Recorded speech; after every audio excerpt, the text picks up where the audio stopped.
किस इत्तेहादी को क्या मिलेगा? इत्तेफाक के लिए शहबाज शरीफ ने सबको खाने पर बुला लिया है। पंजाब हाउस के इजलास में वज़ीर आज़म के लिए शहबाज शरीफ और सदर के लिए आसिफ अली ज़रदारी पर एतमाद का इज़हार कर दिया।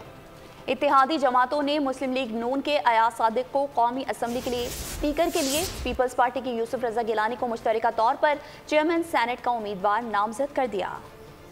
इत्तेहाद के मुस्तकिल इत्तेफाक के लिए खाना नामजद वजीर आजम शहबाज शरीफ ने इत्तेहादी जमातों को इशाइये पर बुला लिया, जिसमें नवाज शरीफ, आसिफ जरदारी, बिलावल भुट्टो, खालिद मकबूल सिद्दीकी, अलीम खान शरीक हुए। चेयरमैन सेनेट सादिक संजरानी, खुर्शीद शाह, मुस्तफा कमाल, एहसन इकबाल, राना सना समेत दीगर अहम रहनुमाओं ने भी शिरकत की। खाने की मेज पर सियासी इजलास भी हुआ। आइंदा आने वाली हुकूमत के मामला तय किए गए। इत्तेहादियों ने वजीर आजम के लिए शहबाज शरीफ और सदर मुमलिकत के लिए आसिफ जरदारी पर एतमाद का इजहार कर दिया। सबके सामने शहबाज शरीफ ने अयाज सादिक को स्पीकर कौमी असेंबली और बिलावल भुट्टो ने गुलाम मुस्तफा शाह को डिप्टी स्पीकर नामजद कर दिया। इत्तेहाद में इत्तेफाक हुआ कि डिप्टी चेयरमैन सेनेट मुस्लिम लीग नून से होगा, लेकिन उम्मीदवार कौन होगा ये फैसला नहीं हो सका।